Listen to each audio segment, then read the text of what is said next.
Let's see. We got some more. Movie Maker. If you can figure out photo story, you can figure out Movie Maker. It's a very simple to use video editing program. I use it with my kids. It's also another Microsoft one. It's a wonderful program. Audacity, sound editing. If you're doing podcasting, whether it's for like a reading class or social studies, history project, whatnot. It would be great. It's a great way to do it. You can export to MP3 format, put on the iTunes and all that stuff. Scratch is a video game design / programming. You can do animation, and it's visual. It's a pretty cool program. My kids use it to do. They like to put their face on other games. They'll pull up other games like Pac-Man, and they'll make their face in the Pac-Man. So you can do some kind of cool things with that. Terragen, again, I teach visual arts, so I like all these like graphics related things, but it's a photorealistic landscape generator.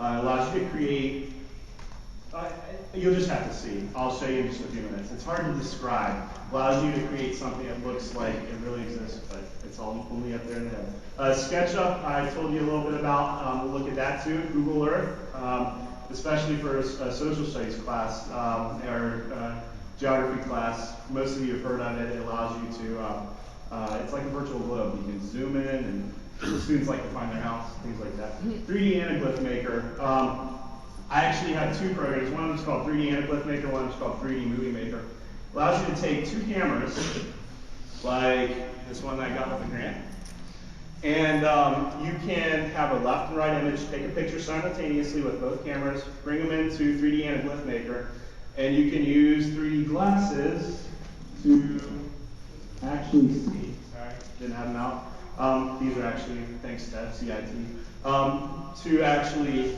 see them in 3D. The Movie Maker does the same thing with video files. So that's a really nice one, especially if you want to teach about 3D optics, things like that. Maybe you're in science or if you're in art or whatever. So that's that. Oh, sorry. Knew this was going to happen. I have to do a little switcheroo. Just bear with me for a second. I will make this as painless as possible. And we're going to actually look at some. You're going to be like, oh, this was what we had up earlier. Hold on. We have some different examples of some software. I'm going to actually be kind of hunched over here. Sure, that would be great. You want to thank you? All right, this will take a little bit because I'm going to actually show you some different programs here. I'm not going to be on my feet as much, but at least I can project with this microphone. All right, let's see. This first one that's actually already up, I'll start with that one. This one is called Art Rage. This actually is the painting simulation program. You can see I actually have shown you what looks like a pencil with paint and whatnot. One of the nice features of this is the tracing paper. You can bring in a digital photo underneath and trace over it. And you can pick the colors automatically from the picture below. So that's kind of a nice one. There's a couple little added features.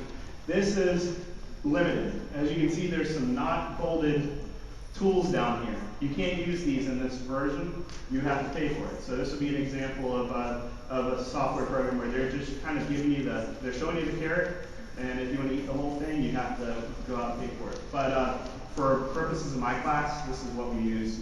We don't even buy the whole thing because we don't need it. We use the limited one. So that's Art Rage. I'm going to actually close out of these. I have a lot of programs open, by the way. I don't recommend doing this unless you're presenting. Sorry, that was my music too. Ooh, did I get that? Sorry. Okay, let me shake this one. No, can't shake it. There you go. And just bear with me. Don't look at this right now. It just stays up. This is Pivot. This is very simple stick figure animation program. You control the character's position by these little pivot points, these little dots. And you basically go through and you can click next frame and put it in a different position, just like a flip book. So if you're teaching students how to make a flip book, you can do it this way. Students like to do things to animate like action, like sports and things like that. So this is a little example I made of that. I'm going to actually show some of my student work in a moment. This is GIMP. This is the Photoshop alternative. We used it to make our, sorry, I'll bring up the layers too so you can see that indeed. This has a lot of the same stuff that, why are the layers not coming up? I have like a smaller view here, so I don't think it's showing up. Whatever. What's that? Yeah, that's our yearbook cover. We were actually, my students created a yearbook cover using GIMP. You can do layers, you can do all the things you can do in Photoshop for those of you who are familiar with Photoshop, except it's free, which is very nice if you're like me. Do you know if it works with Mac? I believe they have GIMP for Mac. If you, I think I have it on the list of the websites. There's gimp.org is the website. You can look it up on there. I don't use it on Mac myself, but I think you can. I'm not sure, but I think you can. All right. Wow. That's amazing.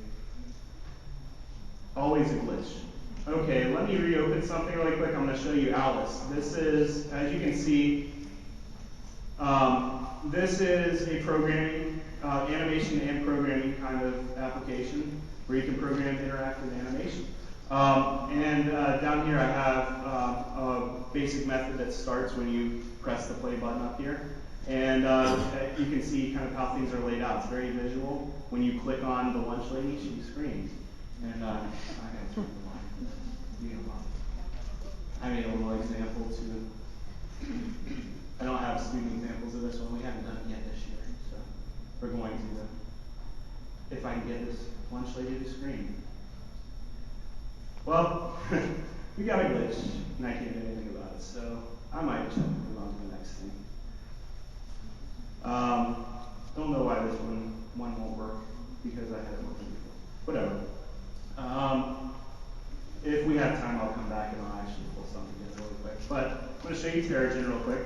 I have a pre-made one here too.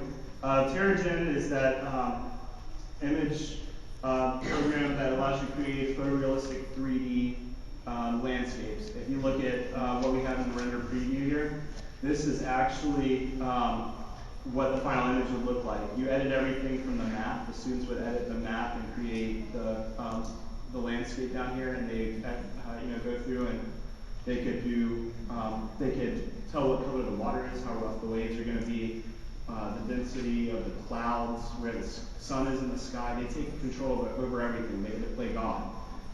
It's a pretty cool program. I'm going to show you some student examples of that in a little bit.